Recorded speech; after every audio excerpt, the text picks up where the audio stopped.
NTA ने कोई अपने से नहीं कर दिया। सुप्रीम कोर्ट की एक क्लार्क की परीक्षा के मामले में मॉडल था। एनटीए बनी क्यों, नीट हुआ क्यों? क्योंकि उन राज्यों में पारदर्शी तरीके से एडमिशन नहीं होने के कारण, उस समय की सुप्रीम कोर्ट की जजमेंट के कारण ये एनटीए बनी है।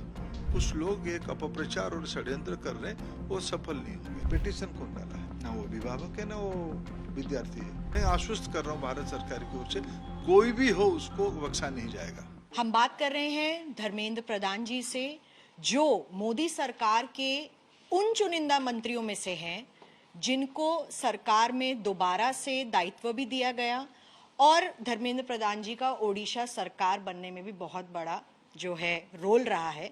सर, लेकिन अब आप वापस आए हैं, एजुकेशन मिनिस्ट्री पहले से आप देख रहे थे और पहले से ज्यादा आक्रामक इस वक्त बच्चे और विपक्ष नीट को लेके दिख रही है। दो अलग अलग बातें। हम बच्चों के साथ पूरा है, बच्चों को मैं आश्वस्त करना चाहूँगा। मैं आज भी कुछ बच्चों को जो जिनके मन में उत्कंठा और एंजाइटी है उनको मिला, उनके अभिभावकों को मिला, उनकी विषय को समझने का कोशिश किया। 23,33,000 विद्यार्थी इस बार परीक्षा दिए थे, रिकॉर्ड है। 4,750 सेंटर बने, 13 भाषा में परीक्षा हुई, 14 विदेश की सेंटर में भी परीक्षा हुई। बड़े सफलता के साथ परीक्षा हुई। पहले तो ध्यान में आया कि 6 सेंटर में कम समय मिलने के कारण कुछ अनामोलिस ध्यान में आया। उनके लिए ग्रेस मार्क की एक सुप्रीम कोर्ट की प्रदत्त एक फॉर्मूला को अपनाया गया। एनटीए ने कोई अपने से नहीं कर दिया। सुप्रीम कोर्ट की एक क्लार्क की परीक्षा के मामले में मॉडल था, लेकिन उसमें भी कुछ विद्यार्थियों के मन में आया कि इसके कारण कुछ लोगों को शायद नाजायज फायदा मिल रहा है, उसको भी रद्द किया गया। फिर एक नया व्यवस्था सुप्रीम कोर्ट ने दिया कि उनको उन 1563 बच्चों को जिन्होंने आपत्ति किया था कि मेरे को कम समय मिला, जो कोर्ट तक आए थे, उनको एक बार परीक्षा देने के अवसर दे दो। वो अवसर को यूज करे, नहीं तो उनकी जो पुराना परीक्षा था उनको यूज करे, उनके विद्यार्थी के ऊपर निर्भर करे। पुराने में रह सकते, नहीं तो चाहे तो परीक्षा दे सकते हैं। एक परीक्षा के नंबर गिना जाएगा, परीक्षा देंगे तब जाके नया नंबर को गिना जाएगा, नहीं तो पुराना नंबर है। ये उस विद्यार्थी के ऊपर छोड़ दिया गया है। ये सारे करने के बाद सुप्रीम कोर्ट ने एंडोर्स किया है उसको। हम पारदर्शिता के लिए प्रतिबद्ध हैं। उसमें मैं विद्यार्थियों को आश्वस्त करना चाहता हूँ, सरकार उनके भविष्य के साथ कोई खिलवाड़ नहीं करेगी।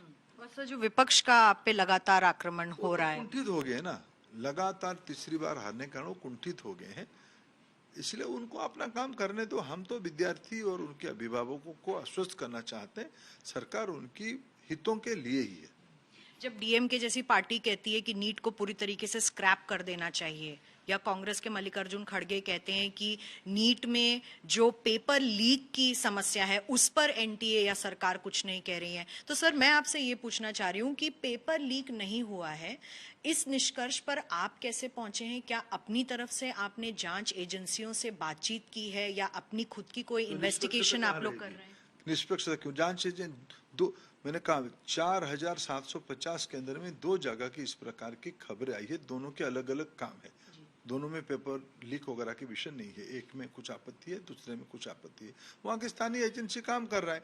इसके सर्वोपरि सुप्रीम कोर्ट की नजर में 8 जुलाई को सुप्रीम कोर्ट की भारत सरकार को भी नोटिस है, हम अपना पक्ष रखेंगे। मैं आज ही आपके माध्यम से आश्वस्त करना चाहता हूँ, सारे विद्यार्थियों के हितों को सुरक्षित रखा जाएगा।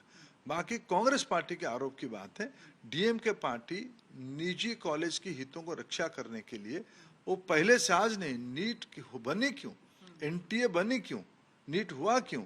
क्योंकि उन राज्यों में पारदर्शी तरीके से एडमिशन नहीं होने के कारण, उस समय की सुप्रीम कोर्ट की जजमेंट के कारण ये एनटीए बनी है। ये तो डे वन से आपत्ति कर रहे हैं। बाकी इस बार आप उठा के देखिए कौन लोग सुप्रीम कोर्ट और हाई कोर्ट में पिटीशन लेके आए हैं। जिन लोगों की अब परीक्षा ग्रामीणों में चली गई है, परीक्षा भाषाई राज्यों में चली गई है। पिछले बार तमिलनाडु की ग्रामीण पृष्ठभूमि की स्टेट बोर्ड की एक लड़की नीट में टॉपर की थी, तो जो आपत्ति कर रहे थे उसकी विपरीत हो रहा है। तो इसको विफल करने के लिए कुछ लोग एक अपप्रचार और षड्यंत्र कर रहे हैं, वो सफल नहीं होंगे। तो ग्रामीण इलाकों की आपने बात की, कई ऐसे बच्चे थे जो सुप्रीम कोर्ट पहुंच गए, उनमें से कई कुछ कोचिंग सेंटर के लोग भी थे, लेकिन उन बच्चों का क्या सर जो अभी तक इतना नहीं कर पाए, सुप्रीम कोर्ट या किसी कोर्ट में केस दर्ज नहीं कर पाए? लोगों का भरोसा है व्यवस्था के ऊपर, पारदर्शी तरीके से हुई है। इस बार जो मूल समस्या आई थी, समय कम मिलना 6 सेंटर में, कुछ स्थानीय गड़बड़, स्थानीय 4,750 में 6 सेंटर की गड़बड़ियों का नाम ने पूरा व्यवस्था को क्यों प्रश्न में लगाते, जिसमें सुप्रीम कोर्ट भी अपना एक ओपिनियन दे चुका है, जिसमें विद्यार्थी संतुष्ट है। इसलिए यह कहना कि सारे अव्यवस्था है, 23,33,000 विद्यार्थी, 4,750 सेंटर, अभी इस साल हमने नया 600 से ज्यादा नया छोटे शहर और ग्रामीण इलाका में सेंटर खोले। तो क्या पिछले दिनों में जिस प्रकार की खबरें आने लगी थी, परीक्षा के बोझ में बच्चे अपने जान भी छोड़ देते हैं, परीक्षा को कम बोझिला किया गया है, 12वीं की परीक्षा के तुलना के साथ इस बार परीक्षा की गई है, सिलेबस को घटाया गया है। कोरोना के समय में एनसीईआरटी ने अपने सिलेबस और कई राज्यों ने अपने सिलेबस को घटाया था, उसी घटती हुई सिलेबस के ऊपर 12वीं के स्टैंडर्ड पर क्वेश्चन सेट हुई है, ज्यादा केंद्र खुले गए हैं। जब नॉन सिटी के बच्चे ज्यादा आते हैं, कोचिंग सेंटर की बाहर के बच्चे ज्यादा आते हैं, तो किसी को तो कष्ट होती है ना। तो आप कह रहे हैं कि ये लड़ाई कहीं ना कहीं कोचिंग सेंटर्स की तरफ से कौन किए हैं? ये जो पिटीशन कौन डाला है? पिटीशन कौन डाला है? ना वो अभिभावक है ना वो विद्यार्थी है। तो सर फिर आगे आप लोग क्या करने की सोच रहे हैं, क्योंकि अब रीटेस्ट का एक ऑप्शन दे दिया गया है, क्या बच्चे उस रीटेस्ट में बैठेंगे ये भी एक सवाल है। लेकिन सर जो लगातार इन सेंटर्स में जहां भी आप कह रहे हैं, झज्जर में, गोधरा में, पटना में, जहां पर कार्रवाई भी चल रही है, क्या इन लोगों पर स्थानीय लेवल पर एनटीए की तरफ से कोई कार्रवाई होगी? क्या इन सेंटर्स को बैन किया जाएगा या ऐसा कुछ? देखिए, भारत सरकार प्रतिबद्ध है, किसी भी प्रकार की गड़बड़ करने वाला व्यक्ति को बख्शा नहीं जाएगा, कार्रवाई भी होगी। 13 लाख बच्चों ने क्वालिफाई किया था सर, क्या उनके लिए रीटेस्ट आप सोच रहे हैं फ्यूचर? आवश्यकता क्यों है? आप अफवाह में क्यों हम जाएंगे? कुल मिलाकर समस्या 8 सेंटर की है, 6 की समाधान हो गई है, बाकी 2 की भी समाधान हो जाएगी।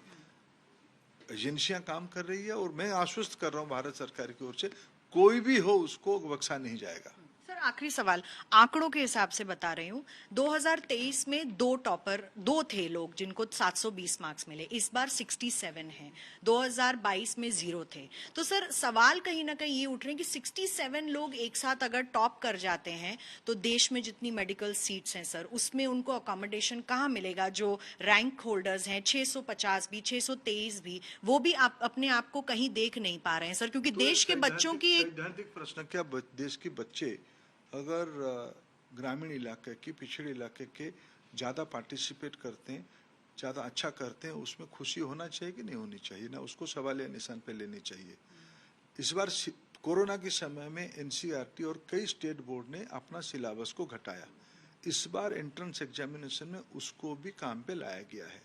12वीं बोर्ड, बच्चे सुसाइड करते हैं परीक्षा की डर से, मनोवैज्ञानिकों ने, शिक्षाविदों ने रास्ता निकाला कि हम जो 12वीं की तैयारी के लिए जो पढ़ाई करते हैं, उस तैयारी को हम एंट्रेंस एग्जामिनेशन की स्टैंडर्ड पे ले आए।